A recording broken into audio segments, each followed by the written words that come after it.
Don't ask me that again, okay? You don't have to ask me that again. All right? I'm just letting you know that right now. You don't have to ask me that again if I'm ready to record on a Monday for the football lounge. I'll be ready. Okay? I'm going to be here. I'm going to record. All right? So you don't have to ask it again. All right? All right. We got Mark Staley over here. Me. Stop texting me and ask me, are you Leave ready to record? Alone. I'm ready. Because it's not going to change. Phenomenal. It's not going to change. Moment. I just love when coaches are at their like last. It's at the breaking point when the coach drops stuff like that, or like the classic like the buck stops with me, or like you know what I mean. It's over. Like where's the play-in music from the Oscars? Like wrap it up. We don't. If I was a reporter at a Brandon Staley press conference right now, or like a Matt Eberflus press conference, after like them just rambling on their nonsense that Matt Eberflus just like talks in circles for like 20 minutes to answer one question, I would just start playing the wrap up music. It's like wrap it up, dude. Get out of here. No one cares. Everything you're saying is BS anyways. But just so everyone knows, you don't have to ask the question anymore. Okay, I'm here. Yeah, we're done. We're done. I'm the man. I'm 40. We're getting into Mike Gundy. Mike Gundy, to his credit, had that moment and is still the head coach of Oklahoma State. Exactly. He's now, man, he's like 52. He's like in his early 50s now, mid 50s.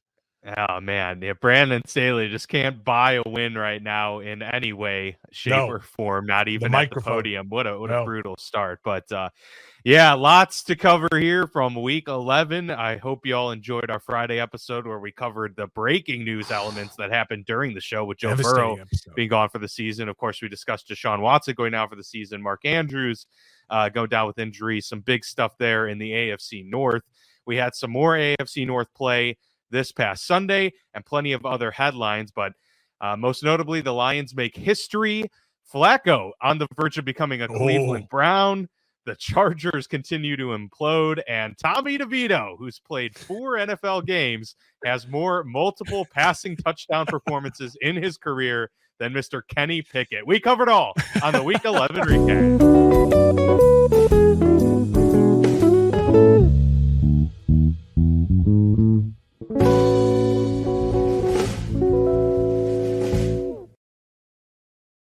That is a scorned fan.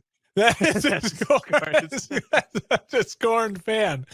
Tommy DeVito, multiple passing touchdowns to Kenny Pickett. I was going to say the other thing we should just start the show with is like, what, are you okay? Like Kenny Pickett, are you okay? That is the first game on the slate here in terms of the hierarchy. I always just go the hierarchy of how the ESPN standings have it, because they order it by game played and time.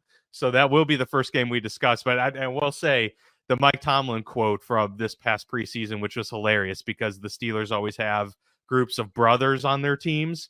And there's the quote from Tomlin on the sideline where he's mic'd up. He's like, anybody got a brother? Anybody got a brother? He should have been asking, anybody got a touchdown pass? Anybody? Just need one on this team. You can't even get one per game out of Kenny Pickett so far this year. 6 touchdown passes in 9 games played. We are looking up there in Steel Town, that's for sure, as the Browns win 13-10 over the Pittsburgh Steelers, and a very riveting performance from both teams. Dorian Thompson-Robinson starting there for Cleveland with Deshaun Watson injured. Brutal game to watch for anybody, and it was the premier CBS game for a lot of people throughout the country. It was out here in the Southeast, so when a Steelers-Browns game is on in the Southeast, you know that it's being pushed out there among the masses. But brutal game to watch for sure, as the Steelers fall when they had just a matchup tailor-made for them on a silver platter there. But yeah, Steelers now 6-4 on the season. The Browns improved to 7-3, 5-1 at home too for Cleveland. So how about that? The dog pound getting rowdy for its team. But honestly, like trying to be objective, huge win for the Cleveland Browns. I think that was really important for them to go out there and show that they're not just going to lie down and give up on the season despite the Watson injury news. And it was an important win for many reasons, but for it being a divisional win, jumped the Steelers in the standings. The Browns have put themselves in the conversation to say, like, you're not going to count us out. We're still in the running for the playoffs, and we still actually have a good shot to get there. Meanwhile, Pittsburgh, this was just as important of a game to win because you have to win the games that are, put out there for you on a silver platter, as this was with Deshaun Watson going down. Now they got this game against Jake Browning coming up that inspires no confidence moving forward, too, against the Cincinnati Bengals. Just brutal. But yeah, I mean, kind of laid it out there at the start that this was not Kenny Pickett's finest hours. In fact, it probably was his worst performance that I've seen from him. And, you could say what you want about Cleveland's defense, and they are probably the number one, if not number two defense in the league. The Steelers, with this performance now, have gotten rid of like all of like their difficult situations for the rest of the year. They play the Cardinals, the Patriots, the Colts, the Bengals now with Browning twice, and one more against the Ravens, and they have the Seahawks. So those two are not toss-ups, but they've gone through the slog.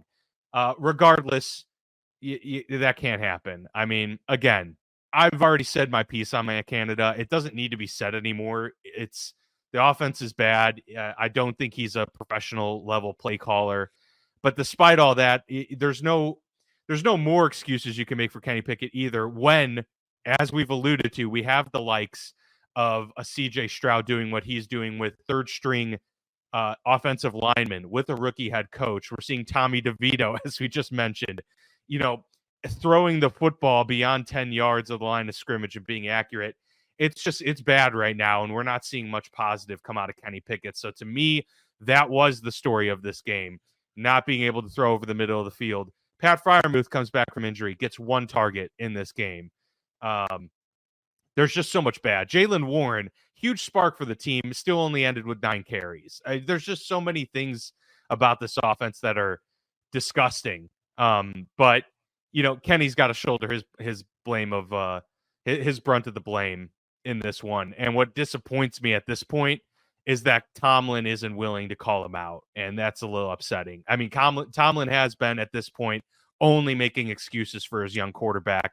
If this is supposed to be a franchise guy, it's already year 2, getting towards the end of it.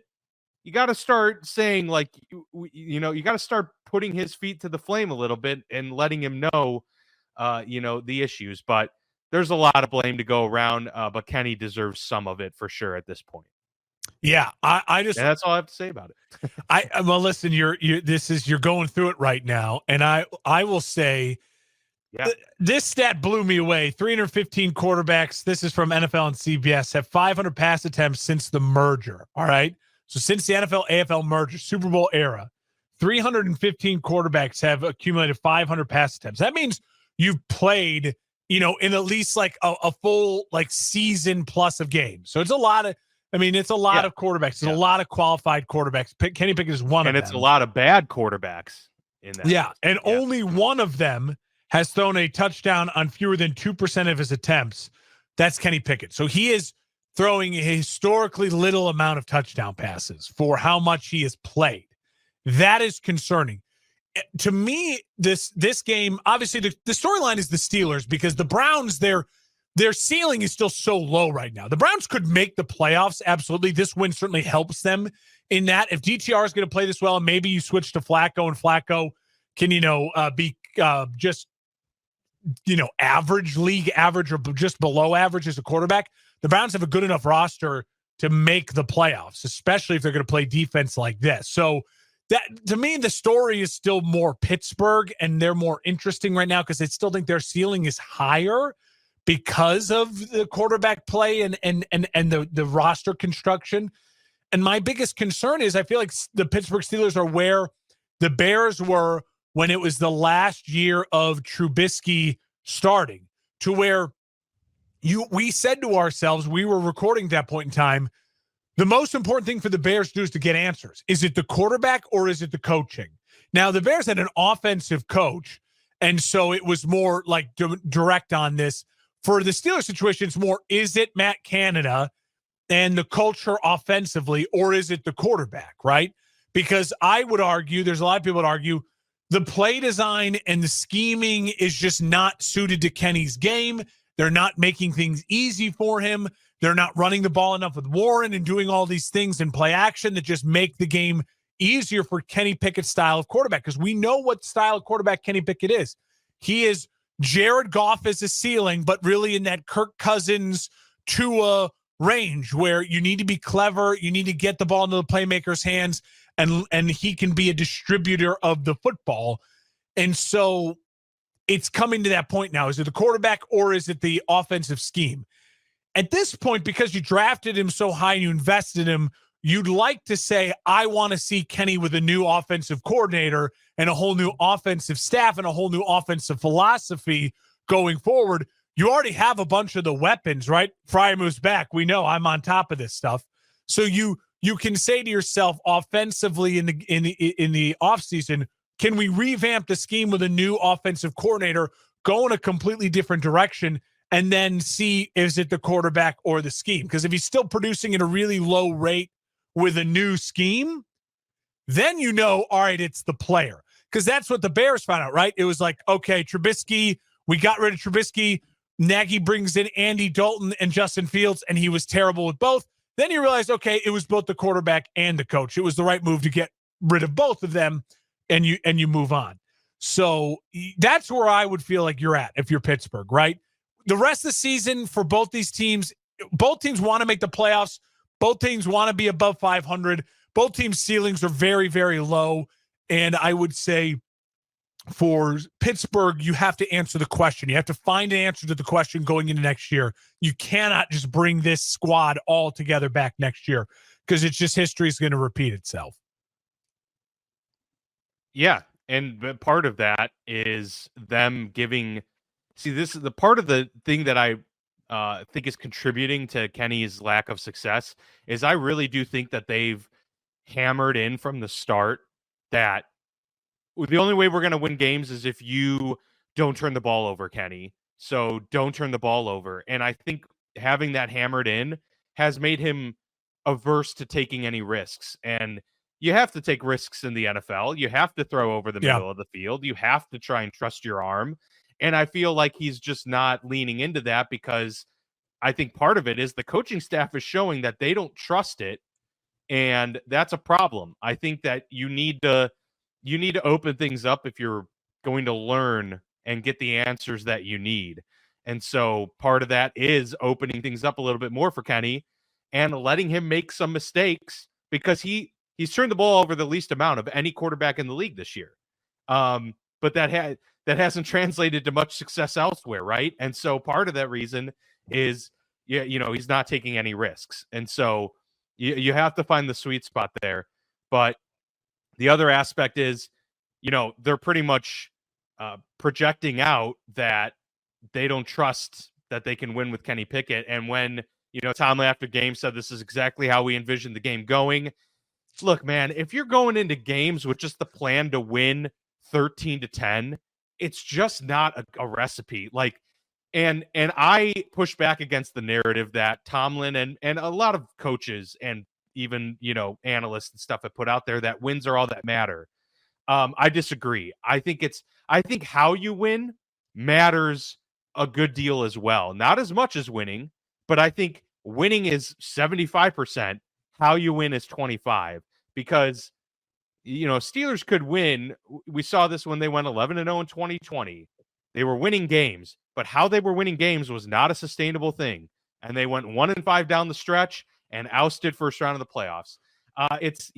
How can you win in the NFL? And the Steelers can only win one way, and that is when the defense wins the turnover battle by +2 or higher, and whether the offense can score at least like 13, 14 points. It's just not something that you can live with moving forward if you want to have playoff success. Maybe you can get to the playoffs, and maybe you can get 10-7 the rest of your career. But at a certain point, how you win has to factor into what you're game planning for. And so that is frustrating for sure. The Lions at home make history. First 8-2 start in franchise history since 1962. That's quite a chunk of years, 60 plus years there for Detroit. So congratulations to them because they are obviously riding a hot streak right now. But really, this was just as much of the Bears losing yet again with a lead when they had momentum late in the game, and another game where Justin Fields performed well for 58 minutes, and one play defines the game, and the fumble out of the end zone for the safety kind of just stalls everything. And before you know it, the Lions are victorious, and the Bears are once again sitting there at 3-8. So brutal game for the Bears. I'd be interested to see what your take is, Mark, from a Bears fan's perspective, because we discussed about how you wanted to see the rest of the year how Fields performed to see whether or not he can make his stamp on being the future for the team and that they would be able to move forward with him. I'm seeing completely conflicting responses from Bears Nation online. Some are saying, I've seen enough of Fields.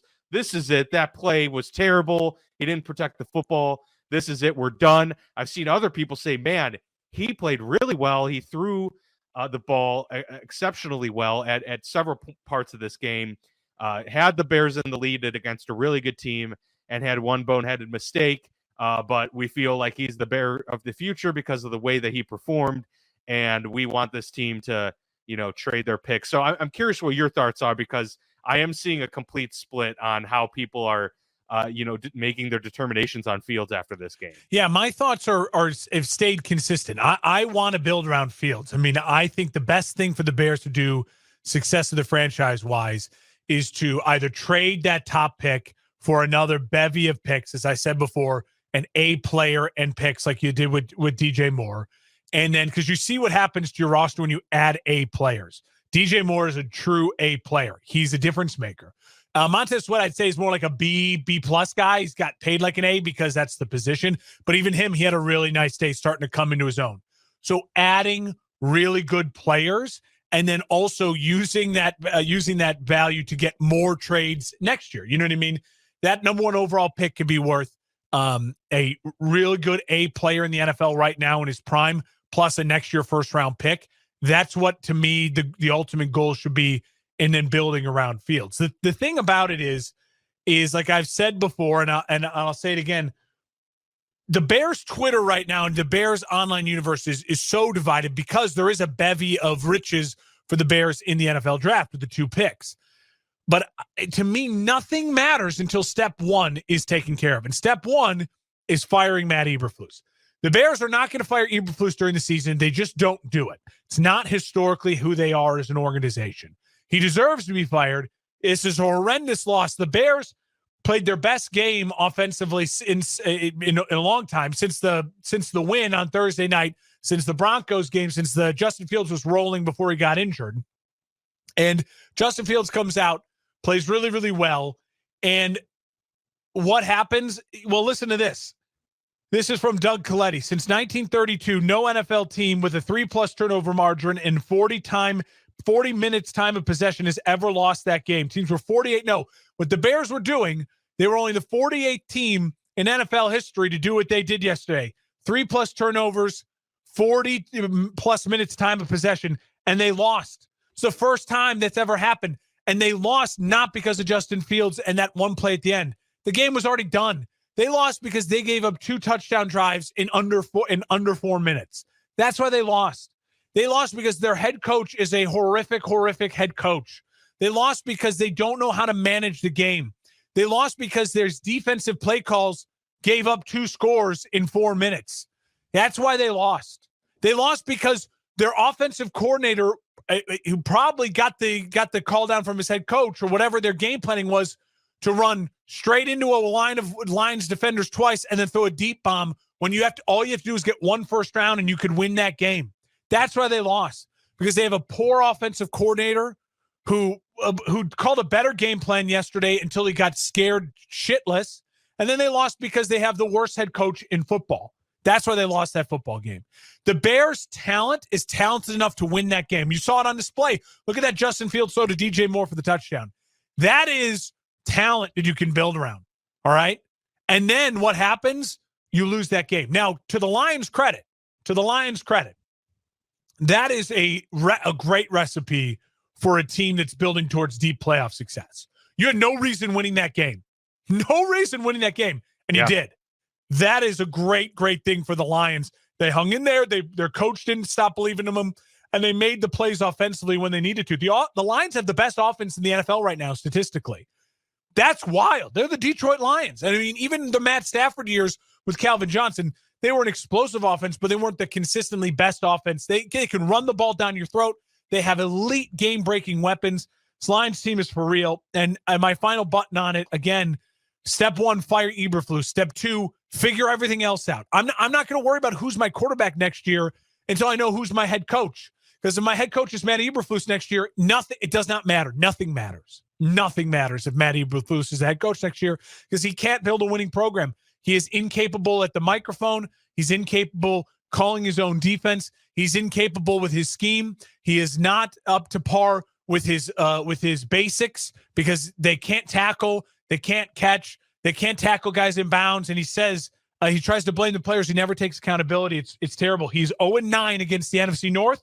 He is 6-22 as a head coach, and he has yet to beat a team with a winning record. Fire the coach. Step two, figure everything else out later. I still believe in Justin Fields. I still think the smart thing to do is to build around Justin Fields. That is the final takeaway from me from that loss yesterday. And Eberflus has the worst head coaching record of any Bears coach. Is that correct? In history? I think I saw that somewhere where he has the worst winning percentage. Yes. Than any Bears coach, which is they've had some rough coaches in the past, and that's that's telling. That's really telling. The thing with again, especially with the talent that he's had on his team overall. To me, the biggest thing is you cannot worry about any other steps. The draft picks, nothing matters until you get the right head coach in there. And whether that head coach is Harbaugh or Ben Johnson or Eric Bieniemy or whoever it might be, nothing matters until you get the head coach right. Right now, the head coach is not right. This game was a perfect game in my perfect world of you have to thread the needle that Justin Fields is your guy. You have the talent to win. You just don't have the coaching staff. I know it's a lot to give Justin Fields a third head coach, but I think he deserves it. DJ Moore and this team deserves it. And you can sell a head coach, a Ben Johnson on, let's give you the bag and let's give you DJ Moore, Justin Fields, Cole Kmet. We're going to re-sign Mooney. We're going to draft Marvin Harrison, number 1 overall. We're going to trade the other pick for a bunch of other picks and an A player.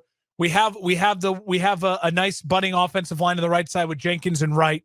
There's a lot to work with there in a winnable division. The Lions are still the Lions. It's not it doesn't have to be a disaster. And people pushing back on, you need to reset the pay scale. You don't want to pay Justin Fields yet. Justin Fields and his agent have no right to stand on anything that's a contract close to what the Kyler Murrays of the world have gotten. So I would argue you can actually save money still because you might be able to lock Justin Fields up to a 3-year, $100 million deal. You know what I mean? Like you could get him on a Daniel Jones or lesser type of contract, and that's not going to kill you if you get this type of production out of Justin Fields and you're only paying him that type of contract. That's the dream scenario, like a huge, huge dream scenario.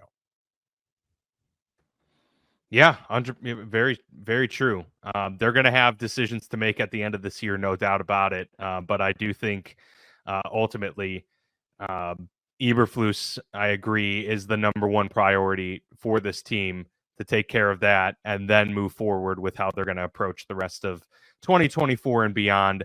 But it does seem at least that Ryan Poles' job should be secure for another year. Let him kind of be in on this next hire and figure it out moving forward. The Packers get a win over the Chargers, and this ultimately led to what we alluded to at the beginning of this show with the unhinged Brandon Staley press conference where he lashed out at a reporter for asking about the defensive woes yet again because this team's defense continues to let it down, and Brandon Staley is a defensive head coach. It's his scheme, and he is apparently not going to be giving up play calling duties anytime soon on the defensive side of the ball. So another team that has a decision to make on its head coach moving forward. Of course, a lot of people have also been talking about the rookie Quentin Johnston missing a wide open catch that would have gone for a touchdown. Keenan Allen dropped one late too. in this game to put He did. So that, Justin Herbert didn't necessarily get all of the help that he could have used from his teammates, but he once again played pretty well in this game, but is let down ultimately by his teammates and his team in general. So the Chargers are now 4-6, same record as the Green Bay Packers. I'm not sure what other takeaways to take out of this game. I know that some people are talking about Jordan Love because he passed for over 300 yards, 2 touchdowns, no picks. Ultimately, I still don't think Jordan Love is a very good quality quarterback that Green Bay should feel confident in moving forward. He played the worst defense in the league, perhaps. Meanwhile, Justin Herbert's becoming that guy that it's like free Justin Herbert, because once again, this is a Chargers team that I feel we've talked about for the last 20 years, loaded with talent, but can't ever live up to it. Yeah, exactly right. I think the thing with Justin Herbert is, if you didn't watch the game and you're one of those people who's like, Herbert is, come on, stop making excuses for Herbert, then I can't help you. Like I don't know what else to do for you. I'm not making excuses for Justin Herbert. Brandon Staley, Ron Rivera, and Matt Eberflus all deserve to lose their job. Absolutely, every one of them deserves to lose their job as we sit here today. For Green Bay, I think the thing with Green Bay is, Dan, this is a quality win. Like, they got a quality win in a good performance. We said it from the beginning of the year. I wasn't going to totally judge Jordan Love until the absolute end of the season. And you look what happens. This is a quality win and a quality performance. To me, this is the type of thing that you can say, all right, if he can build on, momentum can get back on his side. Jordan Love, to me, feels a lot like he's in that realm of a Dak Prescott. Like, that's what he's always felt like. You can win a lot of games with Dak Prescott. Some people believe you can win a Super Bowl with a guy like Dak Prescott. I'm not necessarily one of them, but I do believe that Jordan Love if he can build off of this game, this could be the moment where you look at it and say, hey, this is how he, saved his Packers playing career. It started with that run, with that nice win, playing well over the Chargers. Absolutely, Brandon Staley needs to be fired.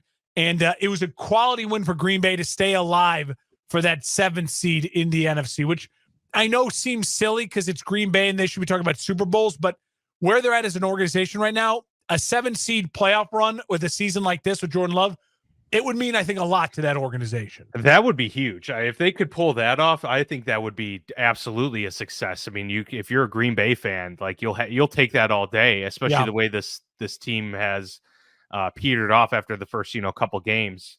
Yeah, that would be really big. And to be fair, it's the NFC and the NFC North, which there is a lane for that to happen. So if Green Bay can find some sort of rhythm here, potentially they could find themselves there. The Raiders go on the road, and the honeymoon. Yeah, they did. They did put up a fight, but the honeymoon phase with Antonio Pierce did end.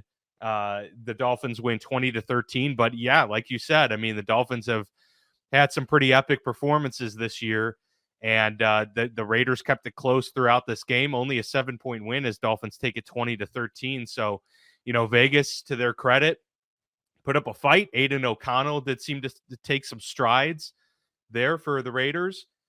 Meanwhile, the Dolphins, Devon Achane came back from his injury and then immediately left with another injury.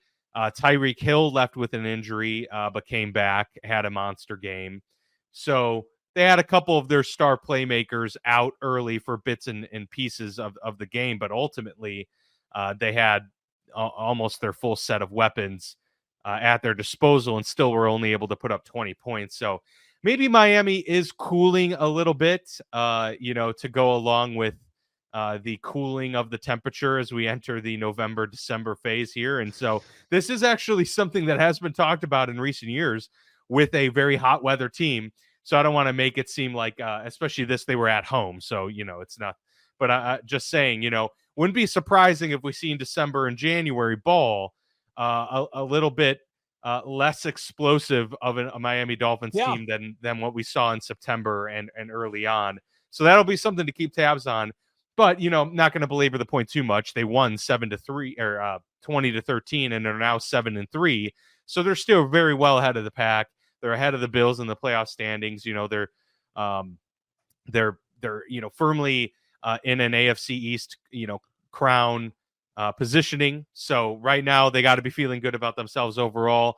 Always like to keep improving in the midst of a loss or in the midst of a win rather than a loss. So all systems go for Miami so far, but I will say like they definitely gotta, keep putting the pedal to the metal and keep the foot on the gas, because if this team does let up a little bit, I'm not so sure that they can go toe to toe with some of the more physical teams that we've seen in the league so far this year. But hey, Jalen Ramsey, with his return to Miami, certainly welcome, as he gets the big time athletic pick to really seal the win.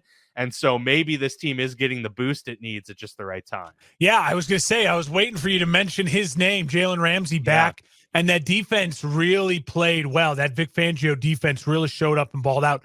Jalen Ramsey, I mean, in a scheme like this, can make plays and could be the difference. When you think about all those quarterbacks Miami's going to have to go through in those big moments, a healthy Jalen Ramsey in big games and big moments, we know he can show up and ball out. And he made his presence known for the first time all season. Now, he missed the whole first 6, 7, 8 games of the season or whatever it was because of the injury. On the flip side, I will say this: Miami still has to beat someone good. They haven't beaten anyone good if you look at their wins versus their losses. So I'm not going to stop holding my breath on Miami. I still believe they're a team that has a lower ceiling. I don't think they have a Super Bowl caliber ceiling yet. They still have time to change that around. But for the Raiders, this is one of those, holy crap, you lost, but you won. With what they went into that game with on the road, they should sign Antonio Pierce to be the coach of this football team now. Mark Davis, the biggest mistake he can make, if the season continues to go like this, where Antonio Pierce has these guys playing hard, punching above their weight, wins another couple games, the biggest mistake he can make would be interviewing other head coaching candidates and screwing this up. The locker room likes him. He's proven he's 3-0 in my book of proving he can be a head coach so far in the National Football League, even though he's 2-1 on his record. I think if I were the Raiders, I would just sign him today and just stop those questions, let that confidence build, and then know your program has kind of the future in place to let then everything else work itself out, quarterback and all those other things. Well, the owner, Mark Davis, even said earlier this year when he was interviewed that he did regret not signing Rich Bisaccia after his interim stint. So that does lead me to believe that if Antonio Pierce has similar success along the way, that Mark Davis is going to have that recent memory and say, hopefully, I can't make the same mistake twice. Hopefully. After I totally failed. So yeah, that is one of the silver linings for the Raiders moving forward. Giants get a big win behind Tommy DeVito, who went back home after the game because he still lives with mom and dad. But hey, that's all. Oh well, Mama, what are you making after the game? You see, this was his celebration after the wins. He'd be like, "Hey, we got to win."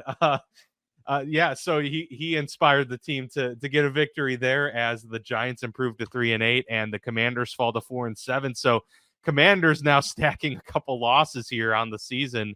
And, all of a sudden their impressive, start with Sam Howell hasn't looked as great. But I will say, I still think that the Washington has the makings in Sam Howell for him to be a franchise guy. I do think that if these problems aren't with him, the defense is pretty bad. The offensive line isn't so great, and they could use another weapon on the outside. But I think they do have the makings for a team that's on the brink of turning it around. So in a similar way, we're maybe you just stick with Antonio Pierce in Vegas.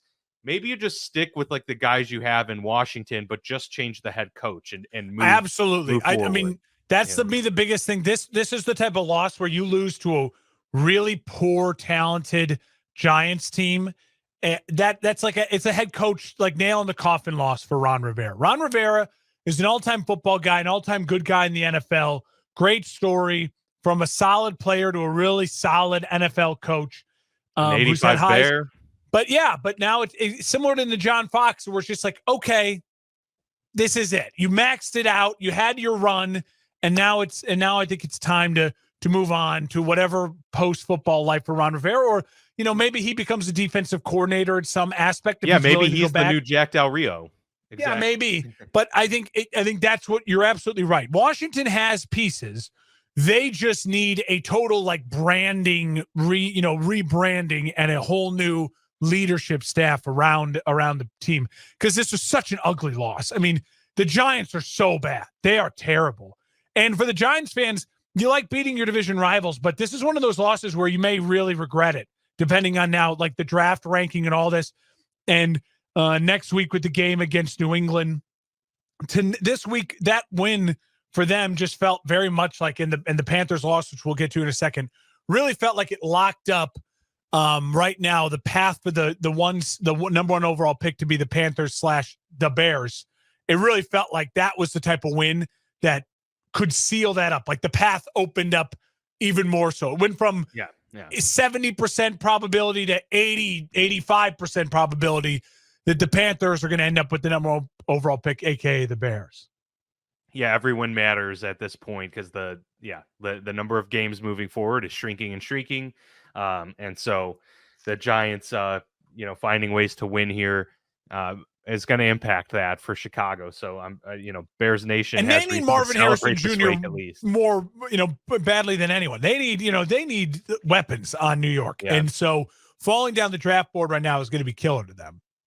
Yeah, there are, obviously every year there's a good number of wide receiver prospects, but they could use like the wide receiver prospect, no question. Yeah. Cowboys put a hurt on the Panthers there, as you just mentioned. The Panthers are now 1-9, so they are on a 2-game lead for that number one overall pick, which belongs to Chicago. The Cowboys, meanwhile, improved to 7-3. Again, continuing to surprise me a little bit. I did think that this team was not going to have the wins in the win column that they do by this point of the season. So kudos to Dallas. We mentioned it week in and week out. Still not sold on the team. They beat up on a really bad Panthers team. Bravo to them. Yeah. But still not much inspiration either. I don't really have many takeaways out of this game. Nothing really changed from my perspective. No, you don't learn anything about Dallas. You don't learn anything about Carolina, except for the fact that, there has not yet been one real defining moment for Bryce Young that he can really hang his hat on. I mean, he beat CJ Stroud, but even in the win against CJ Stroud, he wasn't like 4 touchdowns, no picks. Will Levis at least had that debut where I still think highly of Will Levis, even though they got shellacked. We're about to talk about them. So there's still like, I'm still waiting for the Bryce Young pop moment. Hasn't happened yet. And for the Cowboys, again, they're still not going to be on my Super Bowl plane, people. I don't care.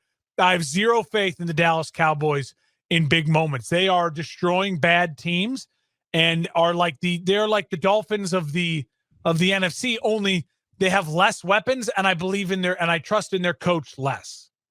Yeah. Yep. I think that's fair. Yeah. The Titans go on the road at Jacksonville, and the first week of the season that I benched Trevor Lawrence in my fantasy leagues is the week he decides to actually put it all together and go off and get 4 total touchdowns. Yeah, that's how it goes. 34-14 win for Jacksonville over the Titans. I mean, this is the win that Jacksonville did need, and they were supposed to beat up on the Titans. The Titans are kind of that wounded animal at this point. They've had to turn to their rookie quarterback. They've had to, they had to weather the storm of a less than, quality defensive performances, with Derrick Henry kind of aging a little bit and showing that. So the Titans were at that position where they're not competing for a playoff spot at this point. So Jacksonville had to seize that opportunity. But to their credit, we've seen teams that can't seize the opportunity. Pittsburgh. Jacksonville did so and won by 20. So, hopefully the only thing I could say about this is Jacksonville has the talent to be in an AFC championship game. Like, they have the capability, and we even saw they had the quarterback who could weather adversity in a playoff atmosphere and come from behind and win a game. Like, we've seen all of that happen. Hopefully this game will be what this team needed this particular season to finally get it all back on track, turn it around, and say, okay, our offense now, if we got that confidence back to where we can actually beat teams with our offense rather than kind of just manage a game and bank on our defense getting some splash plays and our offense getting like 1 or 2 big plays a game. If they can put up a performance like this or even somewhat similar to it moving forward, they're going to probably, I would project, move up into your plane as well in the coming weeks if they can actually, kind of stack these types of performances instead of it being a flash in the pan. They need to stack, and they need to. I think part of it with Jacksonville is like take any just sort of analyst hat off and just like guys and dudes and like simple football brain stuff. It's like, hey, the Texans aren't going anywhere. And I think there's a little bit of that. Yeah. You look around the locker room, if you're the Jags, you say to yourself, like, shit, like, all right, we are in now real danger of not winning this division. Like, let's lock it up. Like, let's put this shit together and let's play a complete football game. And they did.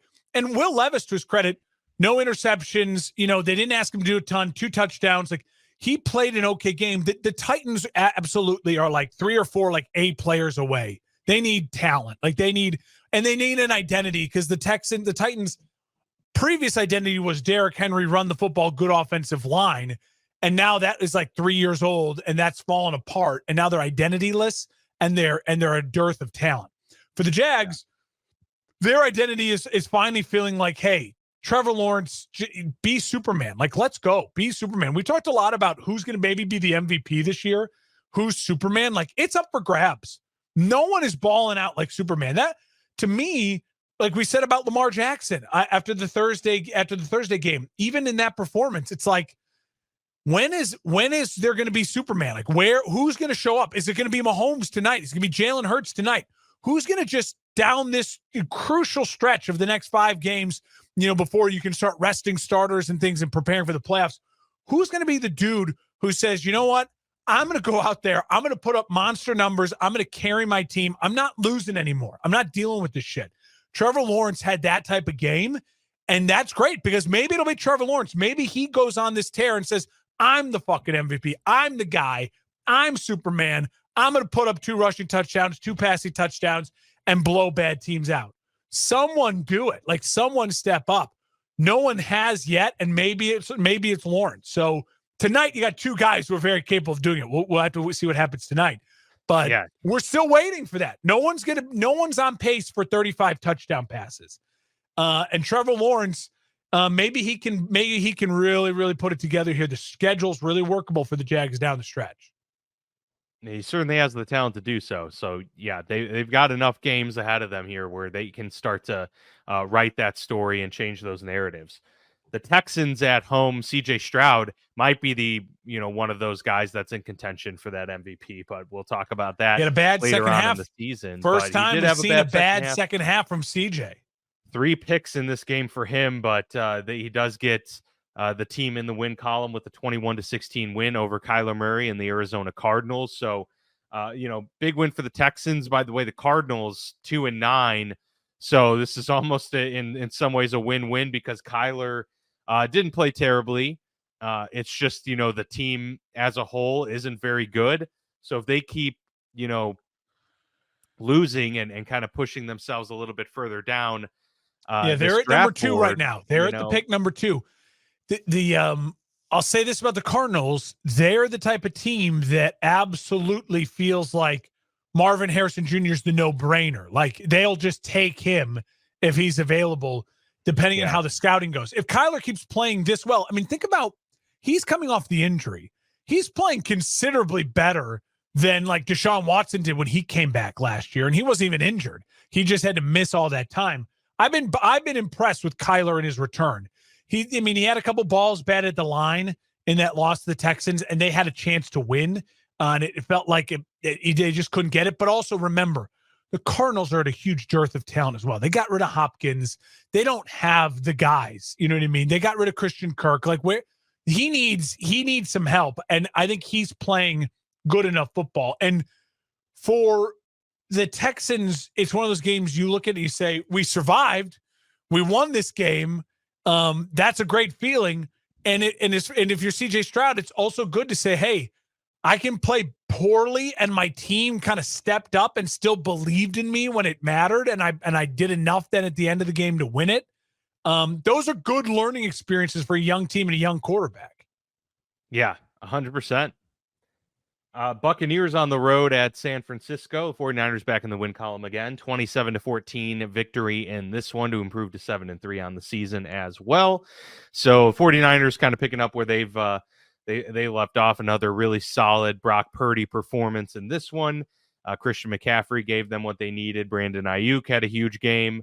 And so, the 49ers, once again, kind of getting back to their early season form where they were, playing very convincing football.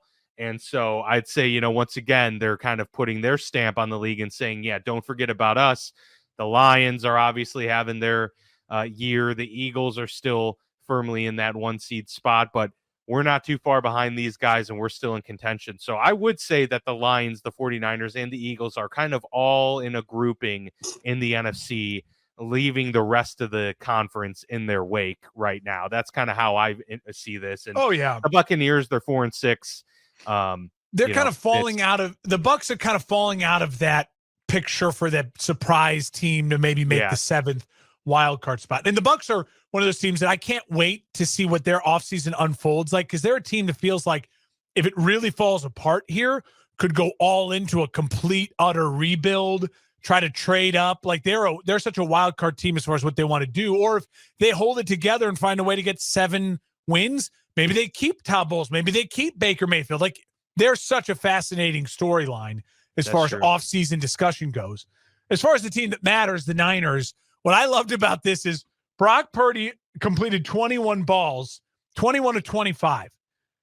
He threw 8 to Kittle, 5 to Ayuk, 5 to McCaffrey, and 3 to Samuel. They spread the ball around to their guys. Like, it's like, oh, he hit 8 different receivers. No. They just found their dudes, and their dudes are all healthy right now. Plus, McCaffrey had 21 rushes on 78 yards. It's the same. Samuel didn't get one of those touchdowns. Could have used it in fantasy. But regardless, that is like what you like to. So what you like to see from Brock Purdy, right? That's what Brock Purdy, if he's smart, and I think he is, he keeps his job. His life stays easy if he keeps doing that. Get the ball to those dudes. Let them rack up the yards after catch. And all of a sudden you can look at the box score and go, damn, 333 yards and 3 touchdowns. Well, those guys did a lot of the work. Purdy can be the ultimate distributor if he keeps up playing like that. 100. Yeah, absolutely. No, he's the guy in the league that is perfecting that archetype, right? Yeah, of the quarterback. And of the Tua, Kenny Pickett, Kirk Cousins. Yep. Dak Prescott. Yeah, like he's in that vein, and he's doing it better than all of them. So it's a recipe for success. He's able to get the ball in the playmaker's hands. That's all you need to do. And like you said, they're all healthy now. You can't cover all of the guys. You can't cover Ayuk, Kittle, McCaffrey, and Debo all, with double coverage or, put your special guys on them. You just can't do it. So someone's going to get open. Yeah, you need that offense to score big, too, because what's his name just went out, too, the starting Ofunga, ACL. Oh, yeah, yep. And so, I mean, right. I can't pronounce his name, but he's an elite defender. I think you got it right. Yeah. Yeah, elite defender, and that defense takes a hit. Now, that defense has a lot of dudes still, and they're going to play well schematically, but, all of a sudden you lose an elite defensive playmaker for the season, and it puts a little more pressure on the offense that, hey, maybe that one game where you could have just held them to 13 points now the offense, has to score 27 to win.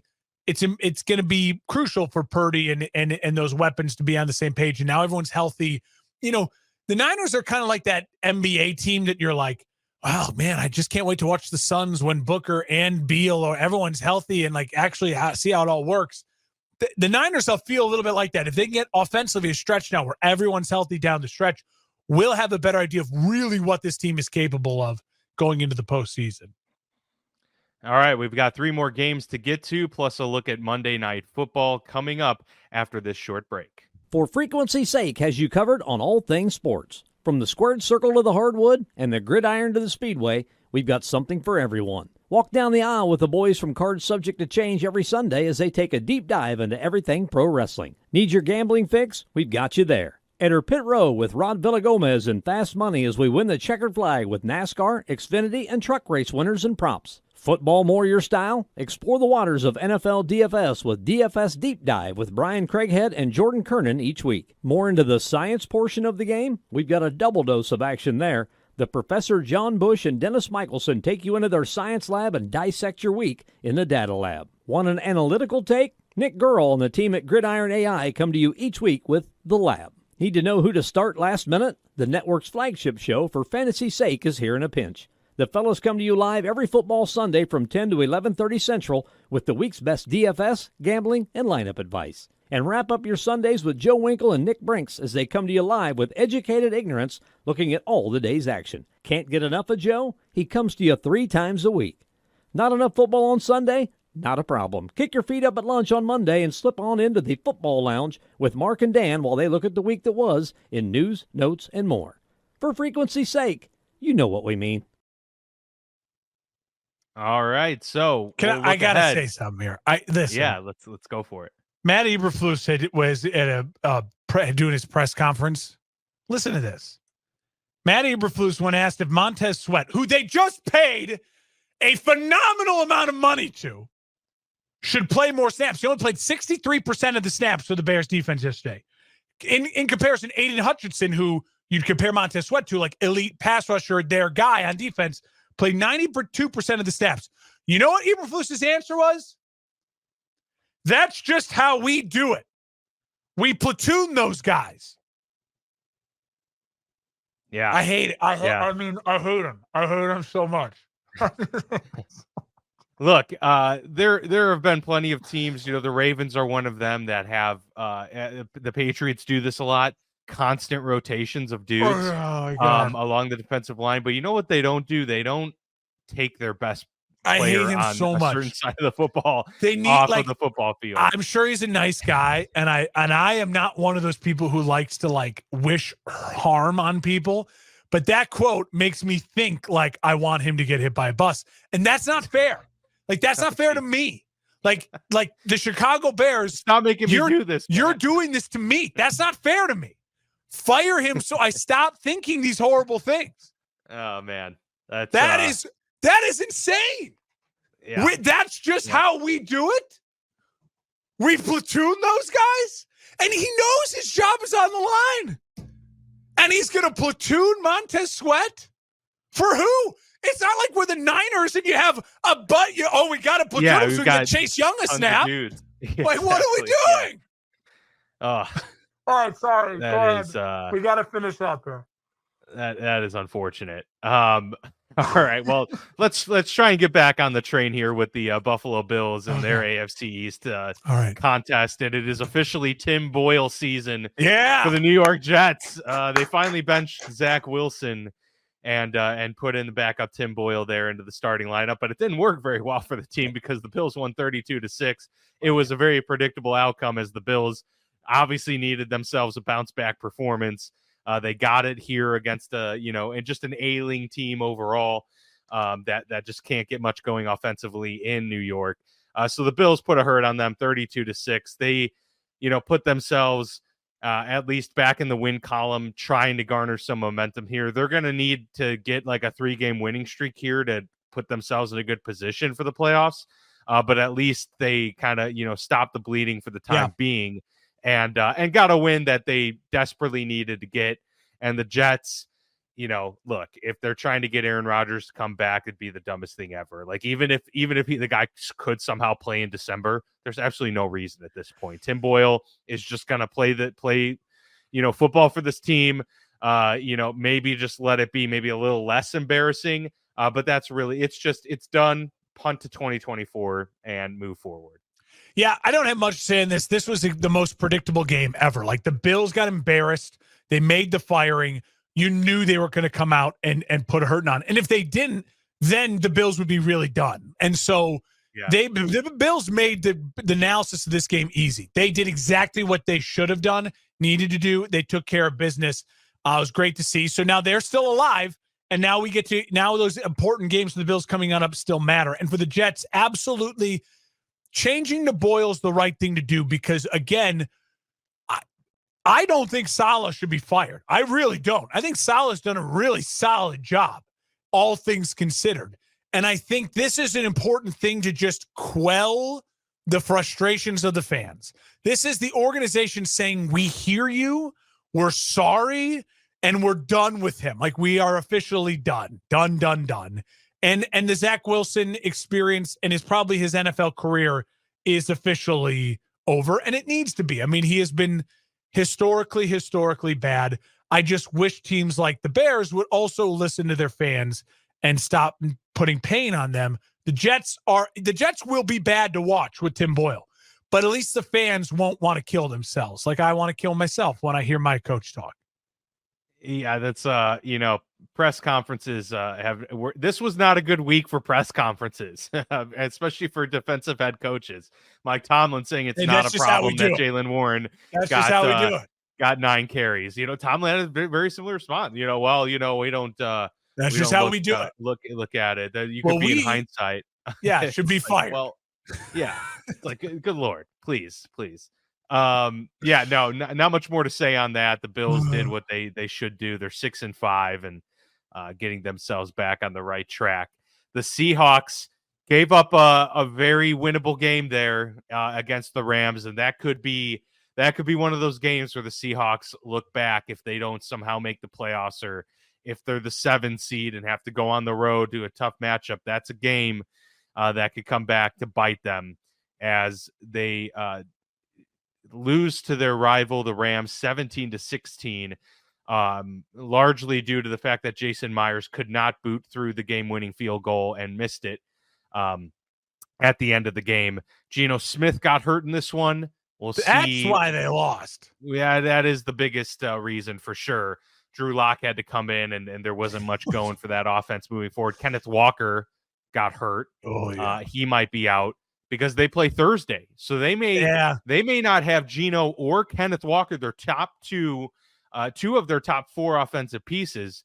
And so if they have to roll out Drew Lock and company out there this upcoming Thursday, this loss could mean that much more because they're 6-4. They could be 6-5 before you know it, and really have the pressure on as they kind of stare down the back quarter of this NFL season. So, I didn't really look at this from a Rams perspective because they're 4-6. We don't really expect much of them moving forward here. But for the Seahawks to lose this game, and now they have the 49ers, coming up in a primetime matchup in just a few days with the Cowboys after that. And then the 49ers again, Mark. Yeah, this could be a disaster for the Seahawks. Geno coming back gave him a chance, like put him in a position to get that field goal. They left when Geno went out with the elbow. All they needed was 1 or 2 drives to extend and kick a field goal. And Drew Lock was terrible. I mean, he was not prepared to come in and play football at all. And then obviously with Walker with the oblique injury, he's probably going to miss some time. Definitely going to be hard for Thursday coming back. The goal should be get Geno healthy enough to try to play at home against the Niners. They need that. Because it's not that or honestly, the other thing they should do is it's a divisional game. If it was the Cowboys, honestly, what they should do is punt on the game. They should punt on it because you should focus on Dallas. Like get Walker and Geno 100% healthy to try to beat Dallas, because then you do play San Francisco again. Like you play them again that following week, and then can you be healthy enough to compete with them there? We knew the Niner at this point for the Seahawks, it was going to be a wild card spot. If they want to hold on to a wild card spot, they can't let this snowball into 4 straight losses, because that's what it could end up being. If you rush Geno back, he's not ready. He gets injured again. It could be a real disaster for them. So this is going to be a really interesting storyline to watch. And credit to the Rams. They saw a crack of an opening. They had no reason to win this game because they were just inept all day. And Stafford was struggling. But then he let him enough on a drive to get that score to put the pressure on Geno having to come back in the game, even though he's injured. Be like, all right, I guess I'll try to be Superman here. And he got him in position for a 55-yard field goal, and it lost. I needed that win from Seattle to complete a parlay to win $100, and it didn't happen. I was very, very upset. And so credit to the Rams for doing that to me. Again, just a lot of heartbreak for me over the last 24 hours. It's a miracle I'm here, but don't ask the question. I'll be here. I'll record. You can stop asking the question. And so that loss for the Seahawks, plus the loss for the Vikings, which we'll talk about here next, and the Rams winning, like there's now some interesting, everyone's in the hunt, it feels like, in the NFC that's not the Giants and the Bears. You know what I mean? So and the Cardinals. So like that and the Panthers. All right, so those 4 teams. But everyone else feels like they're in the hunt for that 7 seed. 100. Yep, that's And exactly even the 6 right. seed now, like the 6 seed feels open. The 6 seed, yeah, there's quite a bit of wiggle room towards the bottom of those standings, no doubt. I feel like I've said 100% like 8 times today. I need to come up with a dictionary. Have it here ready up on Google or something for me. By the way, not necessarily the biggest breaking news, but Adam 1,000%. Schefter is reporting. Yeah, John Harbaugh did say at his press conference today that Mark Andrews, there is an outside chance that he could return this season from his ankle injury. So what Harbaugh initially called a season ender might not officially be a season ender. So that would be a big boost for the Ravens come playoff time. And then also Devon Achane has a chance to play this upcoming Friday per Mike McDaniel. He said he hasn't ruled him in, but won't rule him out of the game either. So at least for the Dolphins' sake, they should have a healthy Tyreek Hill and potentially a healthy Devon Achane this upcoming week. If not, looks like he'll play the week after. So that's a good sign there. And for the Ravens, at least they didn't lose Andrews for the entire season. And maybe that even means that even if he doesn't return the regular season, there might be a good chance, like let's say they get a bye or something like that, that he could play for their first playoff game. So that'd be huge. Keep that hope alive. Keep that hope alive. Yeah, for sure. The Broncos get a 1-point win at home over the Vikings Huge. for their final game here of the Week 11 slate that we will cover. Minnesota with Josh Dobbs put up a fight here in this one, but Russell Wilson, again, inspiring some confidence here that this team is starting to turn things around. They are now 5-5 on the season, and Cortland Sutton for the second week in a row looks like he's like the hottest wide receiver in football right now with what he's been able to do. But that is 4 straight wins for the Denver Broncos, and 3 are against really quality teams. I mean, the last 3 have been the Chiefs, the Bills, and the Vikings. 3 teams that are, in playoff contention, 3 that have very good offenses. So, say what you will, too, about the Denver defense that got absolutely lit up for 70 points against Miami earlier this year. They allowed 9 to Kansas City, 22 to the Bills, and 20 to the Vikings. That's pretty good. I gotta say, like, Broncos are probably that team that overtook the Buccaneers as the surprise, team that might have a fighting chance here at a playoff spot. Well, they started 1-4, and they've been on a really nice tear. I'll say this about the Broncos in that victory.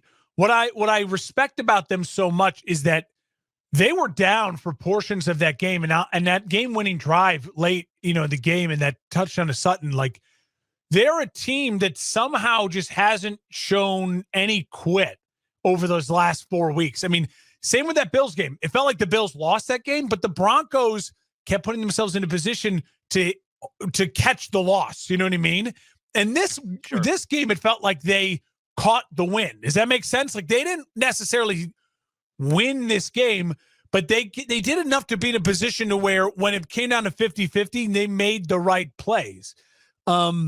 Is the Broncos ceiling high? No, but it feels like they're moving their floor up. And that's huge as a Broncos fan because you don't have a lot going for you. You don't have draft picks, and you have a ton of cap already taken up by the quarterback and a couple other key players. And you want to keep your star corner. When the Broncos didn't blow it up at the trade deadline, I think a lot of us were kind of like, ugh, dumb move. But it's starting to pay off. Like, you look ahead, I mean, can they sneak into the playoffs? They have Pittsburgh, Buffalo, Indianapolis, Houston, and Cleveland ahead of them in the wild card spots. I'm not 100% sure, but the vibes are turning around for the Broncos, and that's big. And if you're the Vikings, you look at this and you say, okay, we took one on the chin on the road in a loss. If we can bounce back and not let this spiral, the Vikings are still in a really nice spot to, again, surprise themselves with a playoff run and keep the vibes high, keep the momentum high in your organization. Sometimes it's better. I was the first one to say go into the tank for teams, for the Browns, for the Bengals. Go get a good draft pick like when your season feels over. But sometimes for organizations like a Vikings or a Broncos, you could also look at it and say, the best thing to do for your organizations is to just keep the vibes positive. It can attract free agents. You can find ways, you can learn how to win. The Bears are a team that don't know how to win a game. Like the Broncos are starting to feel like, hey, we're going to be a team by the end of the season that might know how to win some games, and that builds momentum going into next year. The Vikings similarly feel like a team that no one believed in, even though they won a bunch of games last year. Now I still don't believe in them, even though they're going to win less games. But they might still put themselves in a playoff position where your young guys are getting a lot of experience, your head coach is getting a lot of experience, and you don't have to worry about turmoil in your organization. Yeah, the Broncos need to add a lot of pieces still and keep working with Russ. And yeah, the Vikings need to find their quarterback of the future, but both organizations are trending up. You know what I mean? Sure. Yeah. Finally, the Chiefs host the Philadelphia Eagles on Monday Night Football tonight. Love it. So I'm Can't curious wait. your thoughts on this. The Chiefs are favored 2.5 points. Probably this was set up for a great week of primetime football because we had that awesome Thursday night matchup that ultimately kind of fell apart with the injuries to Burrow and Andrews. But hopefully we can right the wrongs there with the knock on wood second best, matchup getting in here. The rematch of Super Bowl, this past year's Super Bowl between the Kelseys. And so really excited to see all of the storylines for this game kind of come together. And two of the hottest teams in the league right now, the two teams that seem to be front runners for the Super Bowl this year. So yeah, it's a really good matchup all around. Like I said, it's at Kansas City. They are favored by 2.5 points. This kind of seems like a spread to kind of stay away from because one, it's 2.5. Two, it's the two best teams in the league. But I am curious what your thoughts are on this matchup. I am going to take the Kansas City Chiefs to win this game, however. Yeah, what you did was a big J journalism move just there. You said the rematch of last year's Super Bowl, because who knows what last year's the number was. Dude, I can't remember that. I can't remember the numbers to save my life. You did the right thing. You just said it's a matchup of Super Bowl last year's Super Bowl. That's all that matters. I'm with you. I have no idea. Was it 55-7? It was like 53, 56? Maybe. I know it wasn't 53 because 50 was Peyton. 50 was Peyton and the Broncos versus the Panthers. That's how I know in my head. It's got to be at least like 57. Oh, it's 58. It's 58. Yeah. This year's 58 or last year's 58? This year is Super Bowl 58. Okay, so matchup. See exactly. So it was 57 was last year. Super Bowl 57 rematch. I like the Eagles in this game. I really do. And here's why. I know for a fact the Eagles secondary is not great, but I also know for a fact that the Eagles offensive line can handle the Chiefs pass rush. So I think this is going to be a high scoring game. I think this is going to be both teams flying. I think multiple touchdown passes for Hurts, multiple touchdown passes for Mahomes. But what I think really separates this is the Eagles have elite weapons on the outside that when it comes to it can make a really big play in a big moment. And the Chiefs don't. They have Kelsey and they have a bunch of guys. And I think come late in the playoffs, in a big moment, I'm going to trust Mahomes to make the right play and the right move in a Super Bowl. Even if this is a Super Bowl rematch, we have this again, I probably take the Chiefs. And I do think there's something to build off of, like, whichever team loses this game, I think it'll be, you can spin it positively because if they rematch at the Super Bowl, you can say, hey, we lost this team already once. You can build that underdog mentality. There's a lot of good things to go with that. But to me, it simply comes down to I like the Eagles playmakers to make big plays in this game. I trust them to make big plays. And so I'm going to roll with the Eagles 33-30. I'm going to take the over in touchdown passes for Hurts, over in touchdown passes for Mahomes. Both of them are set at 1.1.5. I'm going to take the over in both. I'm going to take the over in passing yards for both. I think Mahomes is like 285 and Hurts is like 237 or something like that. I think the over for both, it's going to be an aerial assault in cold, slightly wet Kansas City tonight. All right. Okay. I have a little bit different take on how this game will play out. Obviously, I have the Chiefs winning only because they're in Arrowhead. I basically would pick whichever team was the home team in this matchup at this point of the season. But I also think it's going to be a little bit low scoring. I think 27-23 I just think these teams match up pretty well overall. And I do think that, even if the Eagles approach, which I think would be their best approach, would be to kind of control the line of scrimmage. It's gonna spread things out a little bit more in terms of the time frame, and it's not going to be these big hitting, big play games. I think it's going to be a little bit more methodical, and thus it's going to be a slower paced game than maybe we'd like. It's still going to be a good one though. Still going to be a quality game. But I think there's a couple turnovers on each side that kind of mitigates that score a little bit. So yeah, that is my prediction, and we'll see how this one turns out. But that'll do it for our episode here on the Week 11 recap. For Mark, I am Dan. We appreciate all of the support that you guys have given us through listening, watching, liking, subscribing, all of that stuff. So appreciate it. We are on the For Frequency's Sake Podcast Network, so go check out the other shows at forfantasysakeqc.com. And as always, you can find our content here every Monday, and we'll sprinkle in some Friday shows every now and then as well. But until next week, we'll see you then.